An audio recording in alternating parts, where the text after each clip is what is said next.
Welcome to the Editor's Note Comics Podcast. I think that this world, it needs men that are willing to make the hard call. Central Maine's best comics podcast, by default. Ain't no thing like me except me. Here are your hosts, Zach and Jared. Matt's coming. No. When do we start? Welcome back to the show. Yes.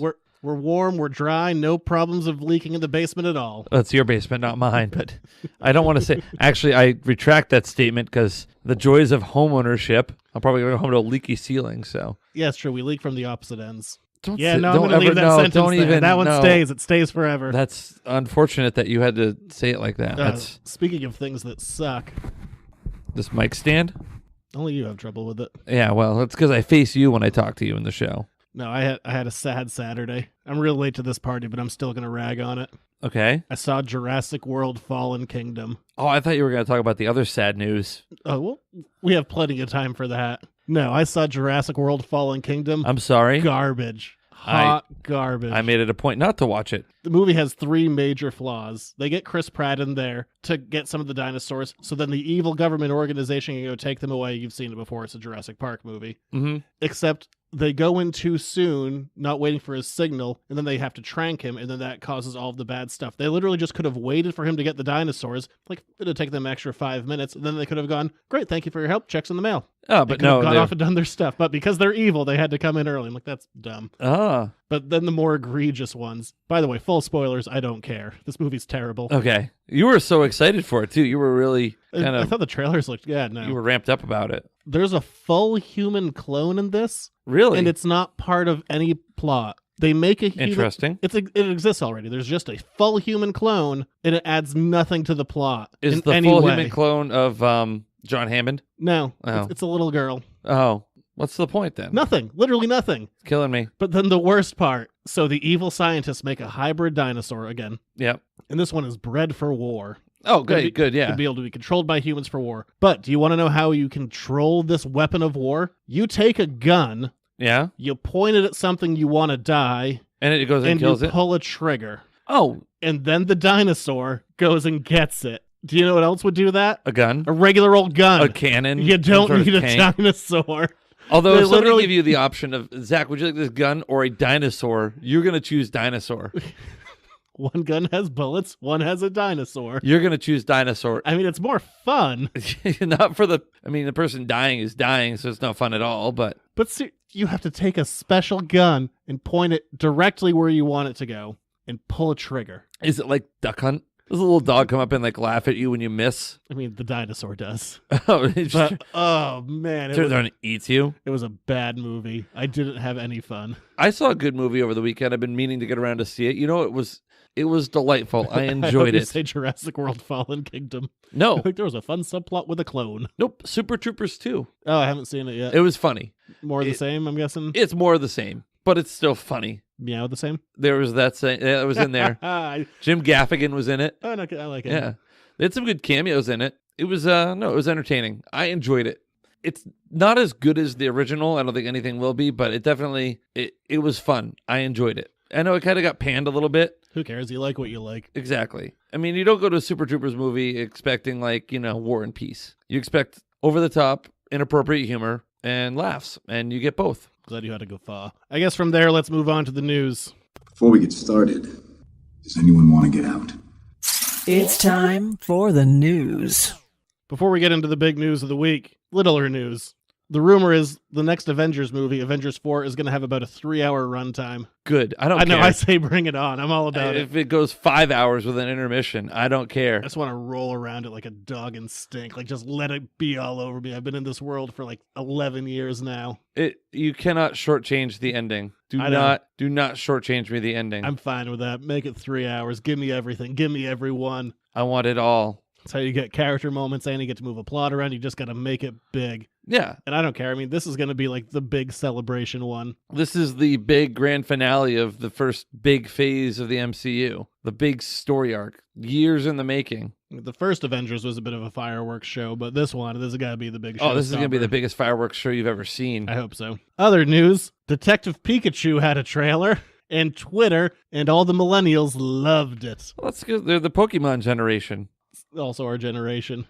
I was more of a Magic the Gathering guy myself. Yeah, I played the first generation round of games of Pokemon. I mean, but for me, Pokemon Snap is too newfangled in my world. Well, you also didn't like Pokemon Go. No, but I mean, a ton of people were into that, at least originally. Yeah, I mean, it was a fad. You called it. It's going to be popular for now and like big popular, and then it's still going on. People still do it, but it's not like it's the most popular. I'm sure Nintendo got their money out of it. Oh, did they ever? But yeah, so everyone seems to like it. If this is your thing, that's great. I kind of hated it. I'm not really feeling it, to be honest. It's not for me. Of course, I've never been, but you're not the target audience. I know, if people like it, that's fine. Go enjoy it if you like it. Just Ryan Reynolds in another movie with the initials DP. He's all about that DP. I am not really going out of my way to see it, so. Yeah, I don't like that little fuzzy Pikachu. Is Pikachu supposed to be fuzzy? I don't know. I guess he's not smooth. Well, I guess that makes sense. If he's fuzzy, that's how he can generate his electricity. Don't put science into this. I just did, yeah. What of it? You know what's really funny about it is because, like I said, I played that first generation of games. How many ones you just go, oh, I remember that one, but how many I don't remember their names? I recognize Charizard. I recognized Mr. Mime. Wow. But there's a couple in there I'm like, no idea. I'm sure kids are going to love it. This movie's going to make $1 billion. Oh, yeah. They're just not going to be... They're not going to get like my 1050 out of it. No. It's fine. Do what you want. Oh, do we have to order movie tickets this weekend? It's next week. Okay. I mean, we could. I don't know if they're on sale yet, but yeah. Okay. Creed. Yep.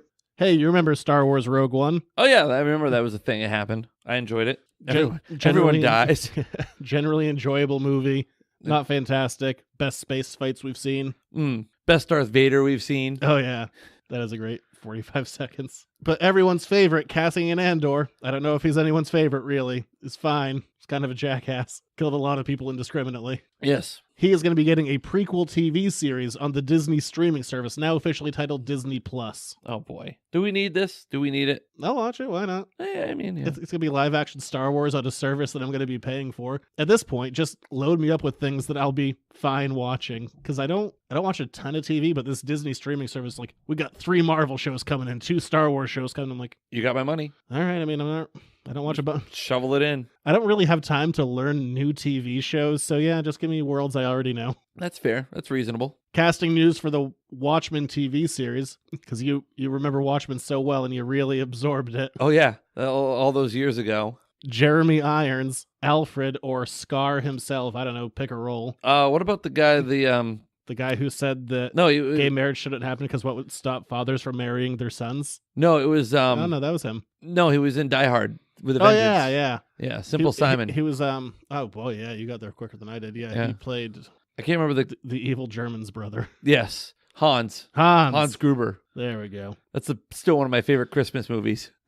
Yeah, the same way Batman Returns and Iron Man 3 is a Christmas movie. Oh, come on. It takes place at Christmas. And so do those other movies. The first 2 Die Hards. Although Die Hard 1 came out in the middle of the summer, so. But I forgot where the story was going. Jeremy Irons is going to be playing Ozymandias, which kind of gives us a time frame of this is going to be probably 20 to 30 years after Watchmen happened. Good for Ozzy. And not connecting to the Doomsday Clock stuff, probably, because that would be way too much. You never know. Yeah, but so old Ozymandias. Old man Ozzy. Yeah, you have that now if you go to a Black Sabbath show. Do they still do shows? I think Ozzy probably still tours. I don't know. How? He was senile 20 years ago. The dark magic that propels him. He has to bite off a bat's head every night and drink its blood. I mean, that he is a vampire. Not a lot of comics news this week. The biggie was announced today that there's going to be another Infinity-based series coming out, but it looks like Wolverine is going to get the Infinity Gauntlet. It was just called Wolverine Infinity Watcher. The teaser image they released was the gauntlet full of all the gems and his claws going through it. Oh. Really ruining the resale value of that glove. Really, it is. In fact, Ozzy Osbourne does still tour. In fact, he'll be in Bangor on June 15th, 2019. Cool. Don't want to see that show. Ozzy Osbourne, 7:30. Ozzy Osbourne parking, 7:31. I don't understand why the parking would be available after the fact, but yeah, I don't want to see that show at all. No, sounds awful. Sounds like a terrible time. He's probably has no idea what he's doing at Bangor. He probably thinks I don't know. Do you think Ozzy still does drugs? I mean, probably doctor prescribed ones. You don't think he's like doing the drugs he was doing in the 70s and the 80s Probably and smokes weed. 90s? Yeah. Have you gotten Something easy and accessible? Speaking of rock legends, have you seen Bohemian Rhapsody yet? No, I'll wait. I'm still on the fence. I've heard really good things about it, and I feel like I kind of want to see it I've in heard theaters. really mediocre things about it. I've heard a spectrum of things. Like if you love the music, it's great to sit there and get the music in like the big surround sound 10.1 whatever. But then, the story isn't exactly accurate. I guess, they don't really dive into a lot of the whole AIDS business and whatnot, parts that would make the story interesting. I guess it's just about writing like one song. It's a good song. Which one? It's not mostly about writing Bohemian Rhapsody. It does deal with Freddie's AIDS. It does. The timing of it is off a little bit. It centers around Live Aid. Tell you what. The plot of the movie is around Live Aid. You can go watch the movie and come back with a book report. Okay. Are you going to pay for that? Are you going to subsidize that through the show? No. Can we get a Patreon going on that? You can start a GoFundMe for one movie ticket. That's expensive. It's probably costs more money to get the GoFundMe going than it would to actually pay for the ticket.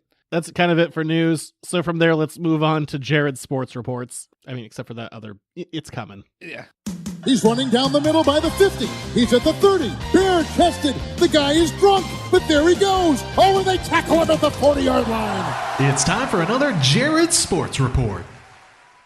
Jared Sports Reports. The Patriots sucked. They're on the bye week. What else? We got 10 points. Is that it? Yeah, 10 points. That was it. The Celtics are not really playing very well right Hang on. now. Let me describe a game for you, and you tell me which of the last 5 games this is. Things look good at the beginning. They have a lot of open threes, but they don't quite sink. And then they have a terrible second quarter where everyone just goes into isolation basketball, can't do anything, and everyone gets sad. Then they get behind by 20 points, play really well at the end, but can't quite close the gap ever. And Gordon Hayward isn't really playing well at all. Yeah, he's a negative to the team right now. Which game am I describing? All of them. All of them. Yes. Except for the one where they tied and won against Phoenix. But Phoenix is the second worst team right now, so... Yeah, my 60-win much... prediction isn't looking very hot right now. No, it isn't. And they're all sad. They're like, yeah, we're not good. We need to figure this out. We're not good yet. Yeah. Jimmy Butler traded. Jimmy Butler went to Philadelphia. That makes them, I think, the favorites in the East right now. They're certainly playing better than the Celtics are. They'll be number 4. You think so? I think so. Yeah, I mean, they lost 2 starters with this. Yeah, but I mean, they're going to be better than Boston right now. Maybe right now, but I don't think in the long run. I think they'll be number 4. I thought they were going to be number 4 before. I think they'll be number 4 still. I don't think this is going to really change things that much, but if they can re-sign Butler next year, that might make them a more desirable team. Other than that, I mean, not much basketball. High school basketball starts next Monday. The state football championships are this weekend. Class D is on Friday night. Wells and Foxcroft, and then you've got, I think it's A, C, B is the order on Saturday. Although those games might be impacted by winter storm at the end of the week. So awesome. Woo! Snow! And I'm going to have to turn the heat on in the store tomorrow. Yay, heat. It's just pricey. I don't like doing it. No, well, I mean, you're fine. It's electric heat. It's awful. It's not cheap. No, I can't imagine it would be. What, are you afraid the books are going to freeze? No, the pipes. Oh, yeah, that's a problem. And me. And customers. Yeah, it's supposed to be wicked cold Thursday. Yeah. Like single-digit wind chills. Is that it for sports? There's no horse derby or something?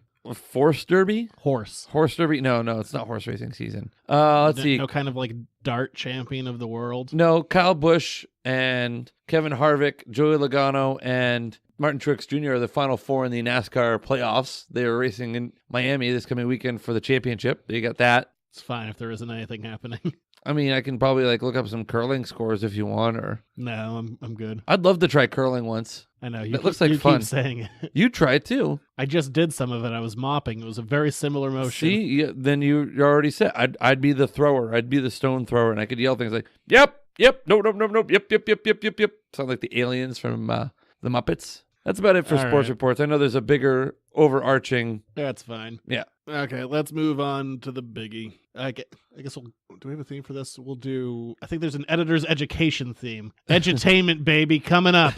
Jeez. I just want to stay. I thought you were going to get some sort of morose funeral march theme. No. We have an appropriate theme for it. Play the theme. For if knowledge is power, then a god am. It's time to get an editor's education. played it. Yeah, I guess we did have a theme for that, didn't we? I hope so. Yeah, Stan Lee passed away at the age of 95 this week, which doesn't come as a huge shock. I mean, he's 95 Yeah. and kind of been documenting his kind of personal health problems recently. So, while it was shocking because it snowballed very quickly, but at the age of 95, not exactly a shocker. These things kind of happen. I mean, your body is not exactly as robust as it is in fighting off infections and other various sicknesses. And 95 is a good run. I'd like to make it to 95. I wouldn't. Well, we've discussed this many times before. I think you're kind of like that's a little long. You're gonna get to like 65 and call it good. I mean, not intentionally call it, but yeah, but like, I've had enough. Today's the day. Not gonna Hunter Thompson this. No, it's sad, but at the same time, it's kind of like it's become more of a celebration. In the last 24 hours or so, since the news broke. I mean, yeah, it's a bummer. It's sad, but I think it's also a great opportunity to celebrate a very full life too. So with that, I am going to give you kind of a history of this was Stan Lee for maybe some things you didn't know, maybe some things you did, but things worth looking at. Stan Lee, born Stanley Lieber in 1922, son of two Romanian immigrant parents, born and raised in New York, legally later changed his name to Stanley, so he wasn't Stanley Lieber forever. Mm-hmm. He originally started at Timely Comics, the predecessor to, or it was Marvel, just the previous name, in 1939. Martin Goodman hired him. And the only reason that he hired him is because it was his wife's cousin, and she's like, he needs a job, and he's not very good at things. Yeah. She hired him in 1939 there. His big plan was always to write the great American novel back in those days. Like, comics was just supposed to be kind of a temp gig. I think he did co-write a novel. I'm 90% sure he did, but I couldn't find the damn thing for the life of me. But I think he co-wrote a not overly successful novel. But on the other hand, he did something better than novels, so I think the point of this is fuck books. But these are kind of books. No, the prose. This kind of prose-ish. Stop hitting it. Sorry. Stan's first credited work was in Captain America #3. It's going back a ways. It's on a Kirby book. Yeah, not a bad way to start. That's a long time ago. For his personal life, Stan did serve in World War II in 1942. Yeah. So yes, thank you for your service. I don't know why you just kind of waved that off. I'm not waving it off. I mean, I'm glad that he served our country. He married his wife, Joni, after knowing her for 2 whole weeks. They were married for over 70 years. They had to literally drive out to get her last marriage annulled so they could go get married real fast. Shotgun wedding for Stan. She got divorced and married on the same day, but then she was married to Stan for literally the rest of her life. She died at 95 last year, the year before. So, the big message here is you love who you love and don't let anything else get in the way, like another marriage. Get that sucker annulled. And just for perspective, Stan didn't create the Fantastic Four, which is his first big property at Marvel, the thing that kind of took off the Marvel superhero universe, until he was 39 years old. That's crazy. Yeah. Like almost the first half of his life he was doing other stuff with comics, but I mean the Marvel stuff, it wasn't until he was 39. Before that he was doing like westerns and romance books. That was, those were the things that were selling monster books. But then you got like Fantastic Four, Spider-Man, X-Men, Hulk, Iron Man. He came up with quite a few. Ant-Man, Thor. I mean, the list goes on. And on. Yeah, I mean, those are just naming some of the biggies. In 1972, became publisher of Marvel Comics. He did eventually leave Marvel. Then they sued each other a bunch. It was a fun time. And for a while, when he was taking over as publisher, he did leave to go to the West Coast to try and get movies made. He wanted to be a screenwriter. He was always embarrassed about comics for a long time.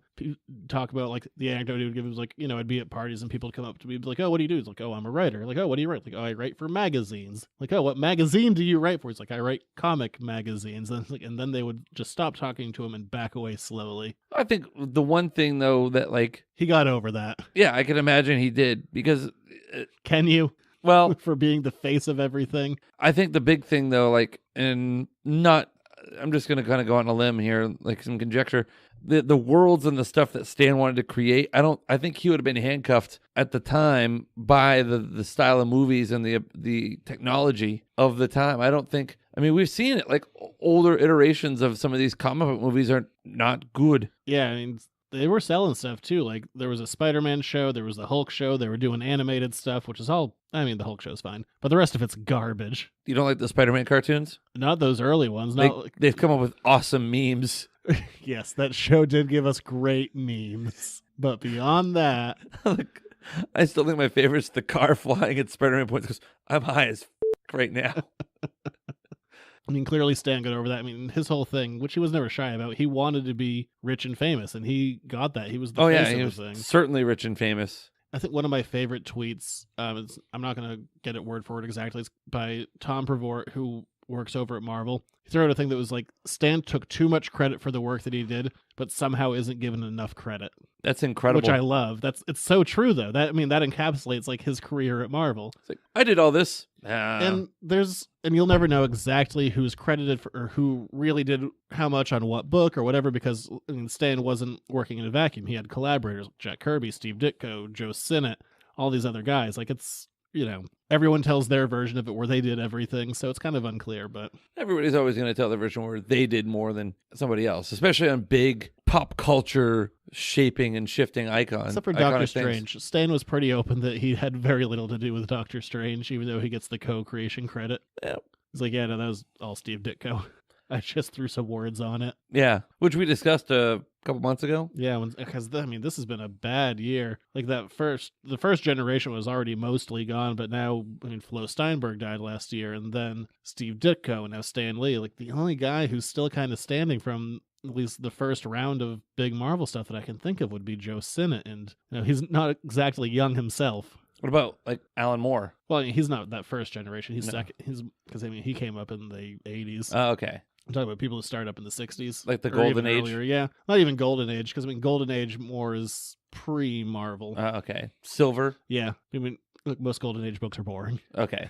Let's just throw that right out there. All right, fair enough. The thing that's been going around a lot on Twitter, and then people are putting up, I'm just seeing it all over the place, is talking about Stan's soapbox. Yeah, that's been really trending recently. And it has been a lot in the last 2 years, can't imagine why, of Stan coming out in the 60s and speaking out against racism. And I do want to give a little bit of context to that, because originally when Marvel was coming out, and you can go back and read all these wonderful letters to the editors' pages, and not that I've read every single book from the 60s or every single letter or anything like that, but I've read enough that there is a progression that you can see. You'd have people writing in and saying like, hey, where do you fall on like this presidential issue or these social issues? Why aren't you tackling those? And Stan would always write back going, yeah, we're just here to do entertainment. We're not here to take sides. And then he kind of threw that out the window a few years later and started doing the ones that we see now about racism and all that. Yeah. But I do want to throw one little caveat on that, which he did have one letter response that wasn't great. Someone wrote in complaining about calling Russians Reds, and they weren't very great about communism. I was just literally reading a thing tonight where they couldn't stop saying Red China. It was literally 3 times a page. Like, please stop saying Red China. It's an indelible ink. They're not going to stop saying it. It's been said, and it's echoing through eternity now. Oh boy, and the art is not good.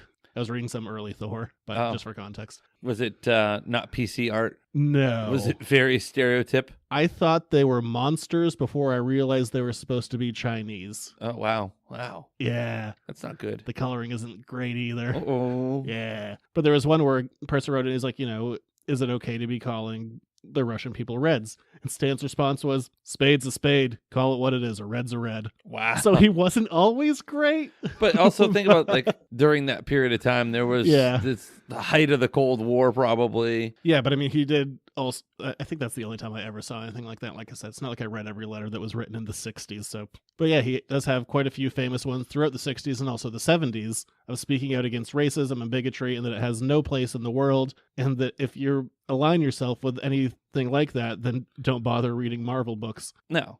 I think like a lot of people are like highlighting the things that, especially yesterday with his passing on Monday, just highlighting a lot of the stuff. Like Stan's like, don't be dicks to each other. Be nice. Yeah, and Stan's thing with Marvel Comics was always to create flawed heroes, ones that you could kind of see mirrored. It's like the DC characters were more mythologically based, or kind of these like levels that you couldn't possibly attain to, but the Marvel heroes would have flaws. They have things like bills, or they're not perfect in one sense or another. I can't remember what, I think it was, I was watching NBC News last night, and they were doing the piece on Stan Lee, like, his passing, and he had a quote like saying like, no, I wanted to make superheroes. Yeah, they have these fantastic powers, but I'm looking at it from the standpoint of what would you do if all of a sudden tomorrow you woke up and your life was changed with these fantastic powers? How would you act and react? And he really humanized heroes.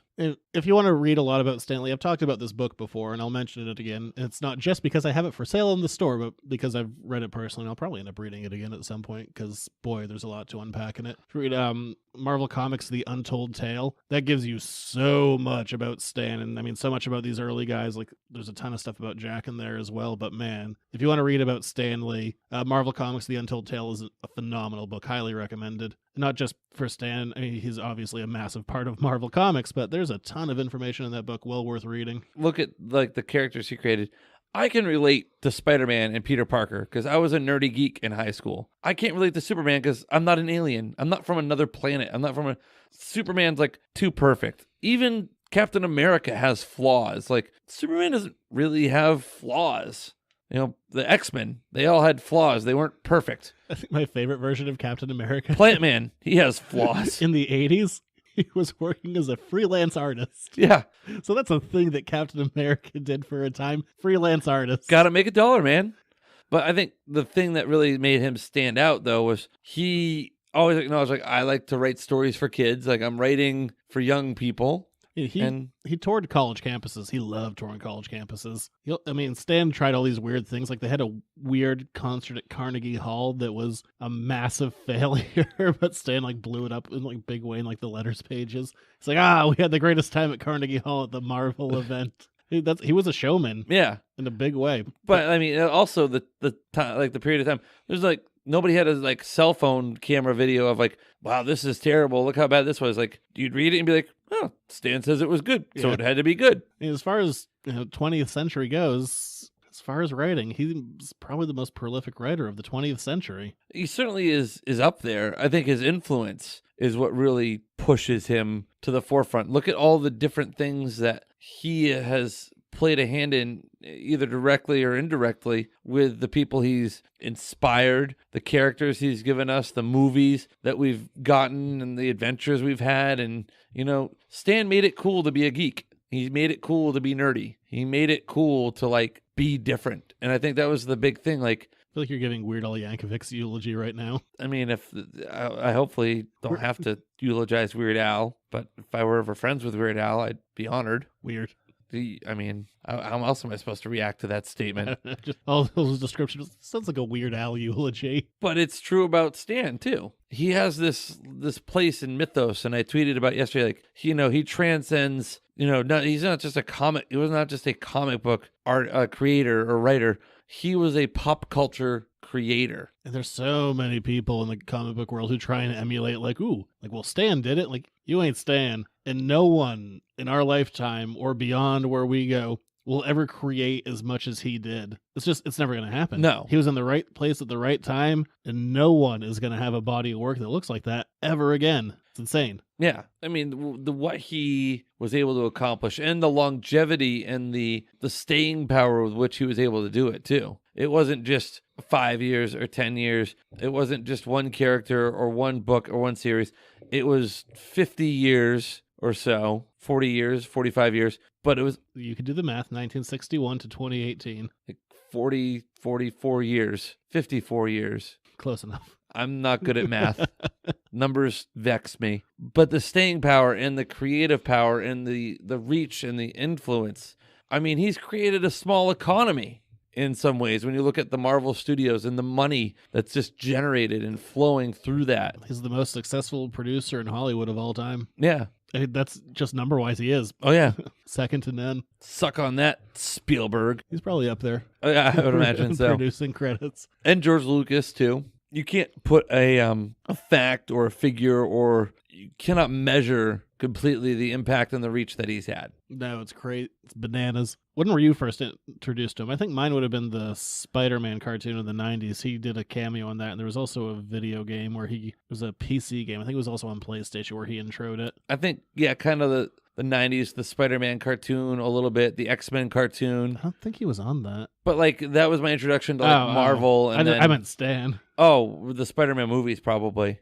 Late 90s. Okay. The first Spider-Man movie. movie. Was it 90 or 2000 when the first one came out? Yeah. Yes, I would have been aware, like early, so that would have been like 94, I guess, when I would have been introduced to him Yeah. on that Spider-Man cartoon. I mean, I knew who he was without ever being, I didn't ever really read comics until 3 years ago when the show started. But I knew who Stan Lee was 25 years ago. Yeah, he made himself a name. Yes. I guess that's about all I have to say on him. I mean, one hell of a life, more than almost anyone has ever lived. Yeah. Not a bad, yeah.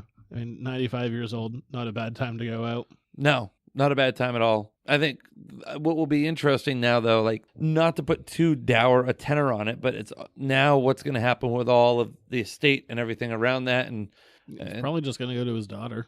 well, we had all the high drama with the everything that was happening in the last few months, leading up to recent events. All of the where's Stan, what's Stan up to, and is he being taken advantage of? Anyway, the different when like Ditko died earlier this year, like he didn't have a will or anything, so that's a mess. Yeah, But I mean, Stan would have had all that stuff settled. I would think so. Yes. I mean, Ditko is just such a reclusive guy. Like he has some living family. They all had to kind of like work it out. And also, like, who knows what's going to happen with all that art? Like, because if Ditko art is out there, it was because someone else took it. He never sold anything. So yeah, all kinds of weirdness. Yeah. Yeah, I guess that'll do it for Stan. Man lived a life. Yes, he did.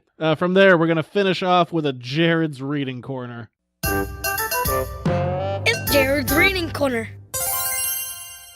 Since Stan started the Marvel Universe with the Fantastic Four in 1961, in October of 2007, Stan released a book that was called The Last Fantastic Four Story. It wasn't the very last thing that he wrote. It was getting kind of close, though. I mean, even in 2007. But this was designed as Stan's kind of cap on the Marvel Universe, ending with the story that he started with. Yeah. And it's okay. It's not that good. It's I'd love to say that it's his magnum opus, but yeah, it's not fine. really magnum or opus. It's not bad. No, it's not bad. It is a, if anything else, it's kind of like a tribute episode. It kind of brings in everybody he created in one form or another. Yeah, but focusing on the Fantastic Four. Yeah, that was his baby. I mean, yeah, there's a bunch of the Avengers in there: Iron Man, Thor, Thor, Spider-Man, the Vision, Doctor Strange, a couple others. Discount Aquaman. Well, he didn't create Namor, but Namor was a big part of the Fantastic Four. Oh, he didn't create the water guy. Yeah, Namor the Submariner. Oh, the Submariner. Yeah, there you go. And then Captain America was in there, but he also didn't create him. But No. whatever. But it's it was kind of a who's who. Professor X was in there. Just for a short version of it, things start dying all around the world, and it turns out that something big and evil from space, it's kind of an entity, is there that's going to destroy the Earth. Hey, does this sound like the Galactus story? Because it's exactly the Galactus story. Basically just the Only Galactus with trilogy. the Adjudicator. Yeah. That sounds like something you'd be like, hey, tonight on TV, I'm going to watch The Adjudicator and Cops. Followed by Judge Judy. Yes, she is the Adjudicator. And the Adjudicator's like, hey, you guys suck. You're going to die. Well, no, he was sent there because the Galactic Tribunal. Yeah, you have like a week and then They're like, you're going to die. You have a week to get your affairs in order, then I'm going to wipe you out. So Reed calls the Silver Surfer, and the Silver Surfer then gets Galactus, and Galactus then sends them to get this race called the Disseminators, which if you have a name like that, you're not great. And they send them to the Galactic Tribunal. And they kick the Galactic Tribunal's ass because they don't have thought. And then the Fantastic Four go in, and they beat up all the Disseminators. Also with the help of Galactus and the Silver Surfer, so that was pretty cool. Yeah. And then they go, you guys are all right. Sure, you almost killed all of us, but then you saved us. So we're going to let you be. And then they fly off into the moon set. So pretty much this was just Zach's reading corner because you just did all of my work. Oh, sure. Yeah, but then the Fantastic Four retired. They go, hey, Yeah. we're not going to do any better than this. We saved the world in the biggest way. Just like the time they saved it from Galactus. Yeah, Dr. Doom was in this. There's a lot of hyperbole in this. Like Yeah. Captain America's like, I don't know if we've ever faced such a threat. I'm like, you say that all the time. It's true, they do. Wow, this is just like we've never had a crisis like this until next week. But even Reed gets a little weird at the beginning. Sue's like, I have a funny feeling. He's like, scientists have never proven women's intuition is correct, but I should look into this. Oh, look, birds are dying. Never mind. I think one of my favorite parts is the Adjudicator lands and they go like, the Earth's final hours have begun. And then the Adjudicator's like, you have a week. I'm like, I guess that's a number of hours, but it's been like a panel, man. Yeah. Get your timetables in order. That's like about 120 hours, something like that. I don't know. Not doing this math. Refuse. It's like 138 hours, something like that. Oh, also, by the way, 140 something. the art is by John Romita Jr. Some Yeah. people love him. Some people hate him. It's definitely I not, like it. It's fine. It's not bad. It's not Kirby tech, No. but it still is exciting. I mean, the book still, despite looking more up to date, and it still reads, as it should, I suppose, like a Stan Lee written comic. Oh yeah, he's got the Everyone- Stanley-isms in there. Everyone has to like talk about their powers as they're doing them and things of that nature. Yeah, there's big hyperbolic. I don't know what the word. Hyperbolic? Is that what you're trying to go for? No, because that's a different thing altogether. I don't know where you're going. There's lots of hyperbole. There's lots of big words like fantastic, phenomenal. Fantastic's a big word. Well, no, like sensational words. That's what I'm looking for.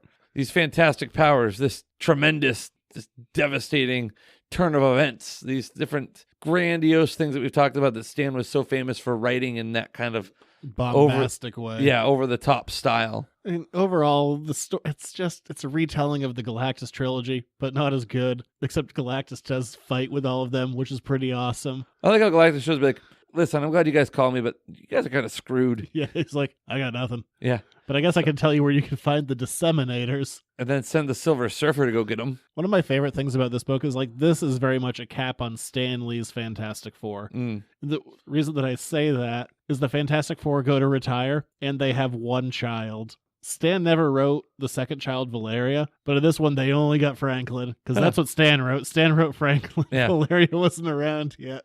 So they go to retire off-world with one kid, presumably leaving Valeria. I don't know. I also like how the Silver Or Surfer, the Harkness. on his way to find the Disseminators, stops off at what I can only presume was a Silver Surfer booty call. Like, I feel like I left my keys or my homeworld of Zenla. Zenla. Is that his wife, or is that just like the woman he like stopped and sees for like 5 minutes? Hi, might die, but I just want to stop in and say hi. It's like he's like doing her the service, like calling her the next morning. She is the reason that he became the Silver Surfer, so that her life would be spared and his planet would be spared because that was the woman he loved. Oh, okay. Shala Ball. There we go. Got there. Shambhala. Yes. All right. Good song. Sha-na-na-na. That's a different song. I know. I'm rolling with it. Start singing Xanadu. What do you want from me? Not the sing Xanadu. No, I mean it's apropos. It definitely wraps things up. I think you tweeted it and then took it down because you're like, it's too corny. It was kind of corny. But the end was like, do you think they're ever going to forget us? No, I don't. I think that's very... Yeah, the whole ending is all about, they kind of relay these fears of like, is anyone going to remember what we did? Which I think was, especially people I think who are in the public eye, that's always your big fear is like, am I going to be remembered? What is my legacy? Am I going to be forgotten? And Ben's in there. He's being all grumpy. He's like, people only don't remember anything except for maybe some old comic book stories. Oh, yeah. Or like the what have you done for me lately kind of, yeah. And Franklin gets worried. He's like, Mom, are people really going to forget the Fantastic Four? And Sue just reassures him. She's like, no, I don't think they will. Which is very much about Stan. By 2007, I think he had a pretty good idea. But I mean, that was even the year right before the Marvel movies kicked off in such a huge way. So if you kind of want to, not that long ago, but if you want to kind of frame it the way he was writing, like he was known, but he wasn't the household name he would be a year later. Yeah. I mean, I think he was a relatively household name at that point, though, I would say. Not like the world global figure he is now, but it's crazy that it's only been since 2008. But yeah. So no, I don't think the world will be forgetting Stan Lee anytime soon. No, I don't believe so. Yeah, he left one hell of a mark. Yes. Oh, that was a short show. Well, I mean... Oh, did you recognize one of the pages? It's upstairs. Oh, is it really? Yeah, I got a page from this book upstairs signed by Stan. It was the one I got signed. Oh, wow. Yeah. I wanted to get a page. I mean, amazingly enough, buying pages that Stan wrote isn't exactly cheap because they go back a ways and the price gets kind of high. I think this was a wedding gift. I think this was my wedding gift for my wife, was because this page was much more reasonable. Like there was one less zero, or in some cases 2 less zeros, or in some cases 3 less zeros. Wow. That was $1. Yes, it was a $1 comic page, but it was a much more reasonable thing to like, oh, it's a Stan Lee page that he wrote. This is within reason, money-wise. Yeah. Then to get that signed. I remember when I got it signed, I was in line. In Rhode Island, right? Yeah, that was 2016 in Rhode Island, and there were like these special like Stan Lee authenticator people, and like I got my thing signed to this guy's like, oh, that's awesome. He's like, gonna pay like the $20 to go get it authenticated. I was like, no. He's like, what if you want to sell it for a rainy day? I'm like, yeah, I ain't selling this. No. Good thing it's been a real rainy fall. Yeah, but when I got that, I had no intention of getting rid of it because I could go, there's a Stan Lee signatures on millions of items. I don't think is an unreasonable number to say. Yeah. You can find his signature anywhere. It's not hard to find, but I can buy all that stuff, but I'm not going to be able to connect a story with whatever mine was. Yeah, like it has a sentimental value to Yeah, you. there's no way I'm going to sell that. Yeah. Unless I'm broke. Well, that's the rainy day the guy was Oh, no. foretelling. I'd have to be real broke. Like, Foreclosure broke. And even then I'd be like, well, this couple hundred helped. I'm like, no. I'm like, keeping it then. oh, yeah. You're talking about like real broke. Yeah. I mean, I've told that story. It's not much of a story because I only saw him so quickly in passing, but Yeah. it's still really cool at the time. And I don't really get starstruck. I go to enough of these shows and I see enough people. I don't get starstruck really anymore. But for Stan, it was like, oh my God, look at that little old man. Wow, there he is in the flesh. I was talking to my wife about that. I'm like, do you think people think that I'm just turning this stuff online because I don't like freak out? I'm like, hey, how's it going? You just have that demeanor. You really don't freak out about a lot of things. I was like, I hope they don't think that I'm just like, I'm going to make a profit off of this. Nah, I don't. I'm just, yeah. I think with the thousands of people they see all the time, I don't think that they like have that. Like, I don't know. I don't know. I mean, there are a lot of people that do that. They get something signed and turn it right around I on think eBay. Most people, I think the majority of people getting stuff signed, that's what they're doing. I've done it a couple of times for stuff with a store, but kind of my rule has always been the guys who do it for free, I don't do it with, but if I have to pay for it, like, Yeah. I'm less concerned, but yeah, I don't know. Yeah. Neither here nor there. Yeah, that was Stan Lee's last Fantastic Four story. It's pretty easy to find. I think it's an interesting piece of history. It was very strange in 2007. He's like, this is like the last Fantastic Four book I'm going to write. I'm like, still a young chicken. And then it kind of was. He did one thing the year after that, but it was kind of updating a book. I guess I can explain what that was instead of being vague. Yeah. Stan and Jack finished their run of Fantastic Four on issue 102. Jack had mostly finished issue 103, but Stan said that he didn't like it and to go redo it. And some of those, about half that story got reworked into Fantastic Four 108. And then in 2008, this guy was able to find all of the pages. There's a few missing panels, but they were kind of able to piece it together. And Stan wrote what that story would have been based on kind of like the notes that Jack had and the borders and all of that. And it reads really awkwardly because Stan, it's a 1969 story, but he's talking about things like the internet in there, and it doesn't really flow very well. And that one I don't really recommend. Do you think he was really thinking about writing about the internet back in the 1960s? No. Exactly. It's just one of those, if Stan had kind of written it as a 60s book, it would have played a lot better, but Yeah. it feels awkward in hindsight. It doesn't really work as a replacement issue or like this, like they called it like the Lost Adventure, where it's like half lost or 3/4 lost and 1/4 of Stan just being like, haha, this is funny. 3/4 lost. Wish it were never found. It's an interesting little bit to read, but yeah. Last Fantastic Four story, you can find it online. It's not that expensive. Or you can get it in this collection, which is also out of print that I have. Also, Fantastic Four, The Lost Adventure. Speaking of that book from 2008, that's not super great. There you go. But I wasn't going to do a letter this week. That's fine. Just wanted to do Stan stuff. And we did that. Stan stuff. Stan Stan stuff. Yay. All hail Stan. Excelsior. There you go. Phrase front, true believer. Nuff said. Any other Stan catchphrases? Hey, spider friend. There you go. The Stan Lee tribute edition of the show. Oh, also one more quick thing. Stan is also known for being a pretty phenomenal editor, but anyone who worked with him, Stan had a very good public face because he had a bit of a potty mouth. Stan liked his cursing. Side note. So do I. I can relate to that. But yeah, that'll be our Stan Lee focused episode. It's a hell of a life. Really can't measure his impact on the world. No, you can't. And I think we're all lucky to have been able to enjoy what he was able to bring into our lives and that connection that we were able to form through his art, because that was not through his art, but I mean through his art, his writing was art. Yeah, and you're able to connect with somebody. I think there's something very intimate about that. But there is a way to directly notice my impact by my Patreon. Yes, if you enjoy our show, and if you don't enjoy our show and wish it were better, or any of the above, go to patreon.com/editors. So if they think it's bad, they're supposed to give money? Well, yeah, give money to get me a new co-host. Okay, great. To rebolster the mac and cheese budget for the show. Anyway, if you'd like to support the show, which we would greatly appreciate, go to patreon.com/editorsnotecomics for $1 a month. You get the show a day early. You also get the Buffy Backy issue bin a whole week early. That's the other show on the network. Plus, you get $5 a month. We'll give you Duke or Duchess status, and you get your name and a really cool trumpety fanfare.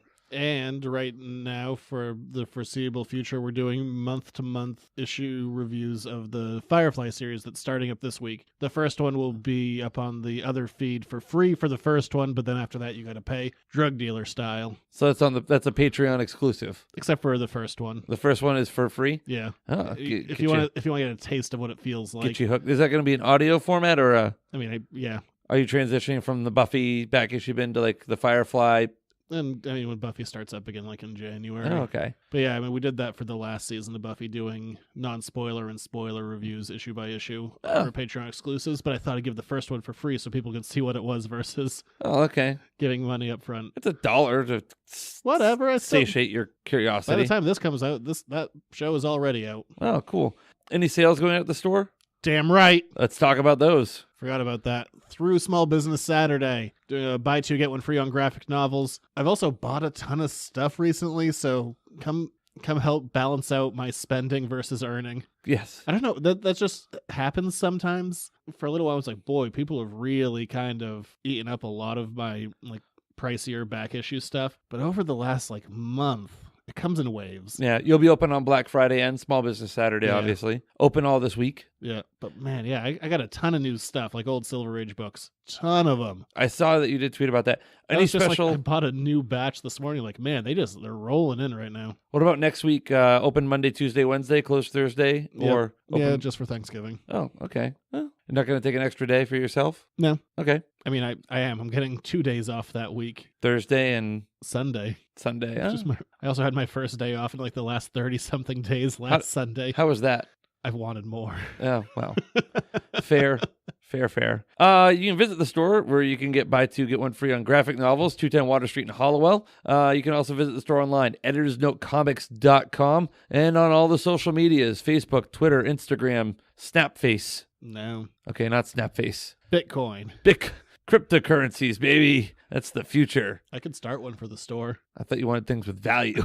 Do like those quarter ones, sell it off, become rich. That's not how that works. I don't know how Bitcoin works. It doesn't really. I guess I'll sell out to, I don't care who. You want to buy this podcast? You want to buy my store? I'll sell out. Everybody's got a price, man. Yeah. Everybody's got a price. Isn't that the goal of everyone in business? Eventually, I'd like to sell out. Yeah. What would you do? What would you do if like somebody walked up to you tomorrow and says, I'm going to give you $500,000 for your store? I'd talk them down and let them like, easy does it. That's a bit much. I'm going to give you $100,000 for your store. What would you do after that? $100,000 is not going to be enough to like, you're 30 years old. That's not going to be enough. What would you do after that? Well, ideally, I could still work in my previous business. Oh, someone else would. They would own the store and you would just work for them? Yeah, I could do that. Oh, okay. You just wouldn't have to worry. You wouldn't be freaked out about the overhead and all that. Sorry to give you heart palpitations and heartburn. Running a business is hard, guys. Whatever. It's neither here nor there. We'll be back next week. I don't remember for what, but it'll be something. Obviously, we didn't do Man Bat this week. Yeah, something else happened. Yeah, nobody tweeted at me about my comments from last week either. I don't remember what they were. I don't either, but so there we go. Apparently, people didn't care to disagree with me, so I was right yet again. All right, we'll be back. Oh, by the way, I'm at Junior Rich. Yeah, thanks for plugging me. I plug your store, and here you go. You remember me. And we're gonna go out on this one. We'll go out with a solid "Nuff said." Excelsior.